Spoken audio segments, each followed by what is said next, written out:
Hey there, this is Octopus, and today we're going to go ahead and make ourselves a GUI menu in Spigot plugin for Minecraft.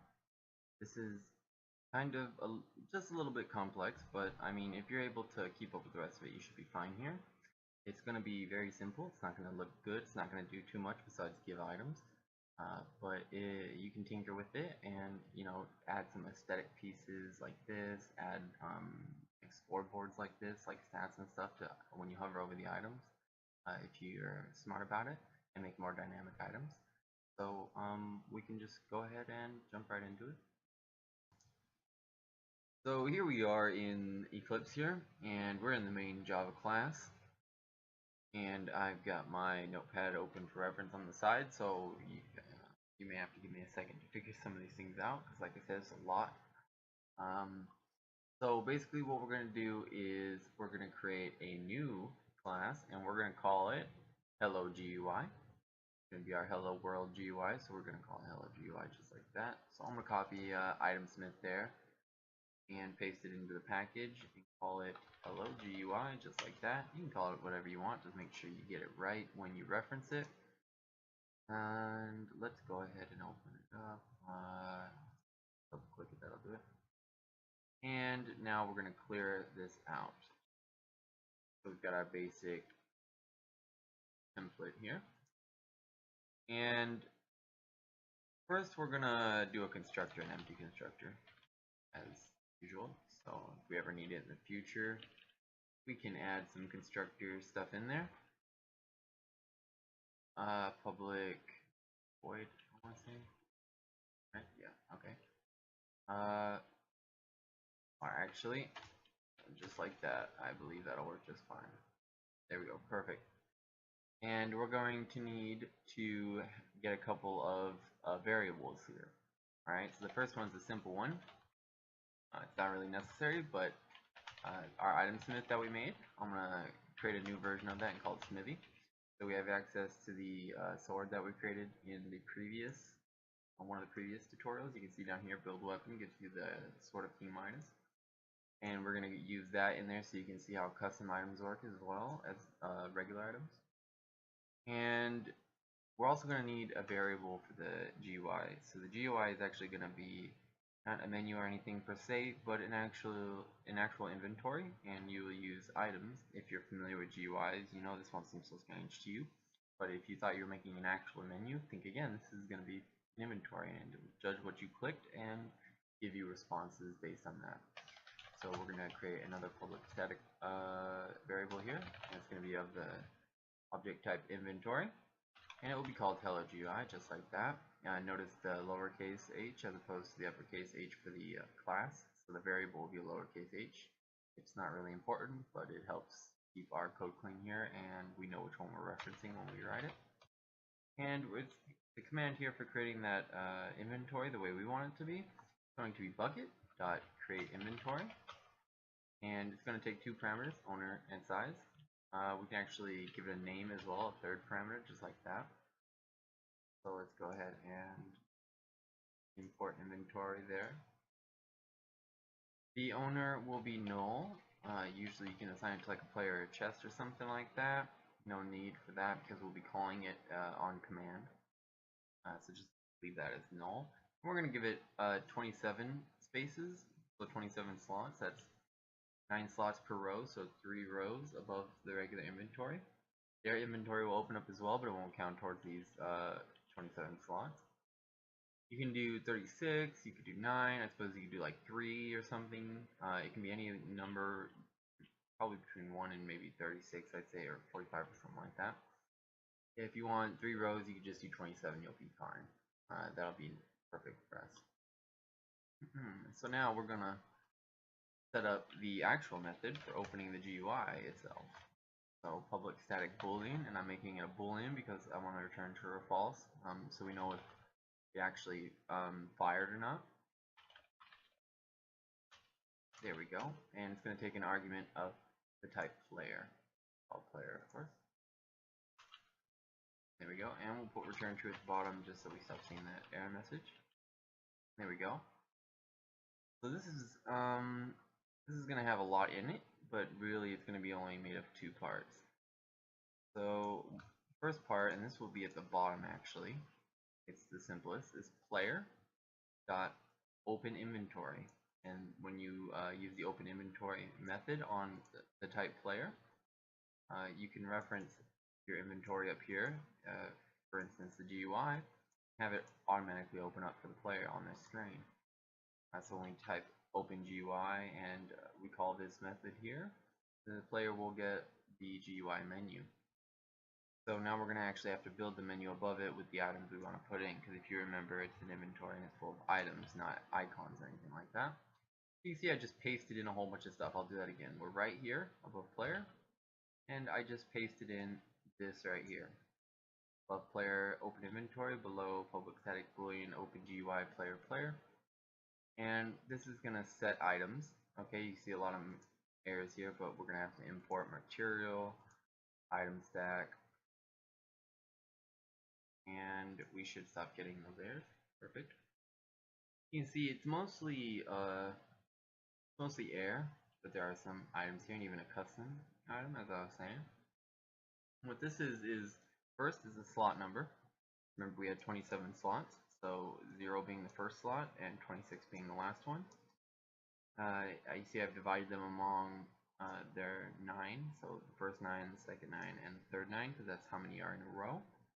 And I made the first all 0 through 8 here, new item stacks of material air, so it's basically just an empty slot. That's what happens when you put air in an inventory slot.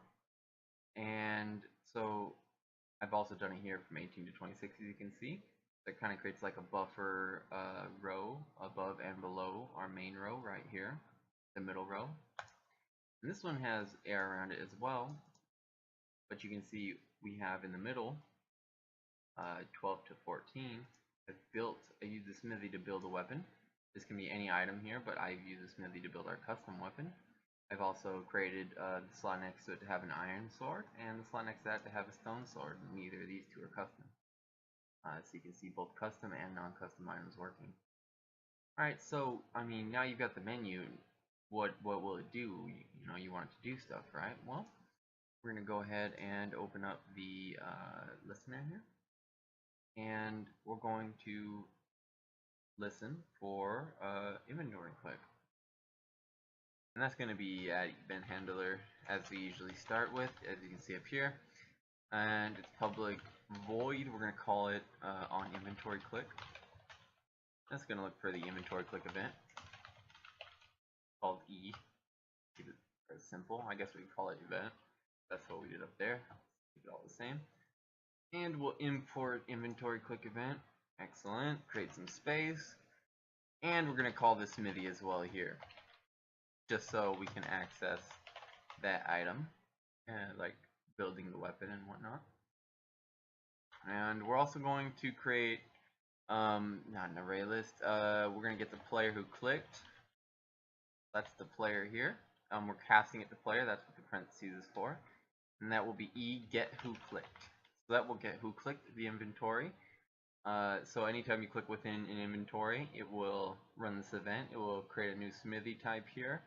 Actually, I should probably localize that more. I'll do that in a second. So it'll get the player who clicked and save it to the player here. We also want the inventory, of course. That'll be event.getInventory. And we're just going to call that inventory for simplicity. Import that right there. Excellent. And we're going to move down to the meat of the event. So if, and this is going to be our main check here to make sure that we're clicking inside the GUI inventory menu and nothing else. We don't want it to happen when we click on a chest.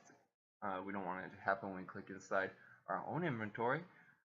It will still happen, but hopefully you can sort of weed out the cases. The more specific you are here in your if-else checks, the more effective your GUI will be, or more specific I should say. For instance, this one, it will check whenever you click any item in your inventory when the GUI menu is up, which will include your own menu or your own inventory as well. So any items in your own inventory will also get counted So what you want to do is maybe check the lore of an item per se. You know, like create a custom item specifically for the menu. That's what sites like Hypixel and stuff do, I'm sure. But for this, tutorial, you're just gonna give a sword, so it's really no big deal. So we're just gonna check to make sure that at least we're in the right inventory here. So that's the inventory, and we're gonna get the name. It gives us a string, and that string we want to see if it equals exactly what we called it, which is hello GUI. Let me double check that. We didn't put the name in. Good thing I checked, because I don't remember doing it. Hello GUI. So you want to make sure the name of that is hello GUI or whatever you want to name it. When you reference it here, you need to make sure it's exactly the same. All right. So if the inventory's name is hello GUI and the event dot get slot, it's gonna give us a number here. It's remember these guys right here, 0 through 26, which gives us the 27 slots. So if slot 0 will be the first, 26 will be the last. So we're gonna get the slot there, and we want to make sure that it's not outside of the inventory. Okay, so this can be done by seeing if the slot is of the slot type outside. Okay, this is really the only time you'll ever have to use slot typing, probably, especially for slot type outside. This is just to make sure they're not clicking anything else outside of the inventory, such as like dragging it out or something, because if they click outside, it will show errors in your console, because it won't know, what the inventory's name is. There will be no name. It'll be something else entirely. So you gotta have this. Go ahead and import that there. Let's see, what did I get wrong there? Oh, get slot type, not get slot. My bad. I don't want the specific slot. I want the type. And if it's outside, just go ahead and say no thanks. Alright, so inside of here, we're going to move the smithy, because like I said, I want to localize it. I want to make sure it's only called, it's not, if I leave it out here at the top, it'll be called every time someone clicks an inventory slot, which is kind of burdensome on the server. Maybe not just opening a smithy object isn't burdensome per se, but a lot of people clicking a lot of times, maybe say opening a really big object, especially one that edits the config files, that could be really laggy. So you get in a good practice of localizing your variables like this. It'll save you a lot of trouble. Alright, so our smithy is in here, and we're also going to look for two more variables. We're going to get the item stack clicked, I'm calling it clicked, and that will be e.getCurrentItem. There we go, that'll be, event. I keep forgetting we changed the name to event. So you'll get the current item that you clicked, and we also want to know the type. So the material click type equals click.getType. It's pretty simple. Import our material here, of course, from Bukkit. The get type will give us a material, and that will allow us to tell what item we're clicking, and thus what result we should have. If you wanted to go a step further, like I said, with the lore, you would get the lore. You would do a check, is there lore on this item? If so, give me the lore, and then you might want to say parse the string of that lore, or I'm sorry, probably a list of strings actually. If you want to parse that for a specific word, a phrase, a number, an ID, or something like that, and then give results, you can do that as well, but like I said, we're going to keep it simple. Alright, so you can get really creative with this. I'm sure you're probably already getting ideas. So let's go ahead and start with an if statement, and we're going to check the click type. If it's equal to material.goldsword, which is our Midas sword, of course, we're going to go ahead and we're going to get their inventory, so player.getInventory, and then add item here. And this item will be our golden Midas sword, so we're going to get smithy and build a weapon, and we're going to build on one of those weapons. Bada bing, bada boom, there you go. And then we're going to do an else if statement. We're going to see if it's not gold sword, then maybe if it's, say, an iron sword. That's what it's called? Iron sword, right? So if it's an iron sword, then it's not gold, but it's an iron sword. We can get their inventory, add item, and give them a new item stack. Remember, you should always be using the new item stack, not the just regular plain old same item stack every time. otherwise they will all affect the same item. So new item stack, and it will be material iron sword, and the amount will be 1. That's a generic item stack builder right there. You should know how to do that by now. And finally, we have 3 items. The other one's a stone sword, so we're going to check the click type for that is material.stone sword. Excellent. And we're going to go ahead and do the same thing there. If you haven't figured it out already, what we're doing with this command, or with this GUI, is every time they click the item, they will get the same item they clicked. In the case of the golden sword, it will actually be a custom golden sword. You can make these custom as well. And so now that we've got this, if they click air, nothing will happen. If they click outside of it, nothing will happen. If they click their own inventories items, so long as they aren't the matching type, nothing will happen. And we just want to make sure after they've clicked it, you set cancel to true, so that they can't, or I'm sorry, it's event.send cancel. Set cancel, there we go, perfect. This will keep players from, say, moving items outside of the inventory. So every time they click it and it's that same inventory, it will just stop it. So that inventory will be impervious to duping items out of. And you want to make sure the player closes the inventory as well when they click it, sort of like closing the menu out. And that's roughly how the menu will work. That's the beef of it right there. One other part we got to do actually is in the main, we're going to create a command so we can open it up. You could do it at an event. You could listen for, say, someone clicking a sign, and if that sign is the sign at a certain location that you wanted, or it says something on it, you could open that GUI menu then as well. If you were really clever, you could probably create a shop or something like that, or a pets plugin or something. Anyways, we're going to create a GUI command, real simple. So if we type in GUI, we will, let's see here, how would I do this? Alright, so since we return a boolean, I'm going to get the boolean success equals hello GUI dot open GUI player. There we go. And let me explain this here for you. Open GUI has a return type of boolean, which means if it's successful, it returns true. If it doesn't, it returns false. So we can check if it's not successful, like that. If not success, then we can send them a message and say, hey, you know, something went wrong, I don't know what. I got this message here, let me just go ahead and copy it over. There we go, could not open the GUI, nice simple message. And then return true. Again, not necessary, you could probably just do this part right here, hello GUI.open GUI player, and you'd be good to go. That's all you really need. But, you know, this is kind of a nice way to make sure that if there is an error, they at least know what happened and they aren't just left in the dark. Alright? And that should cover it. So we're going to go ahead and export it.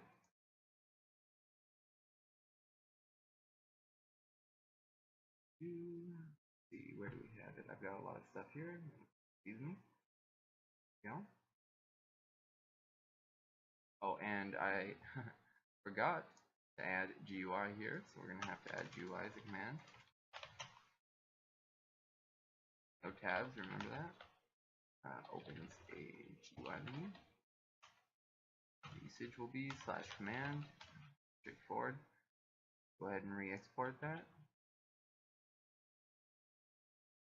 Perfect. And I'm going to start running the server here.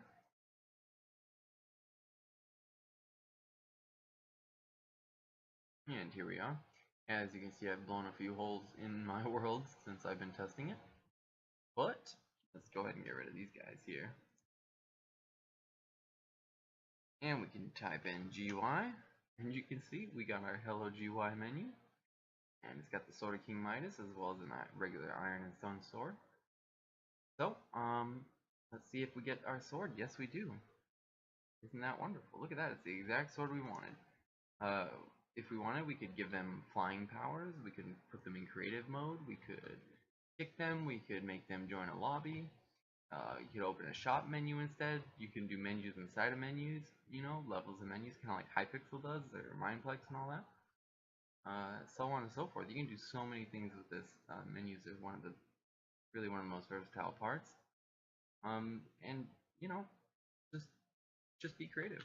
If you wanted, you could say fill up these spaces with glass panes of a certain color, and you could get that color there. That's how most people do it. You could do other items as well if you wanted to get really artistic. But really, it's up to your imagination. If you got any questions on this, I understand it's a difficult one, just let me know. I'd be more than happy to help you out. And I really hope you can make a cool GUI plugin with this. See you guys later.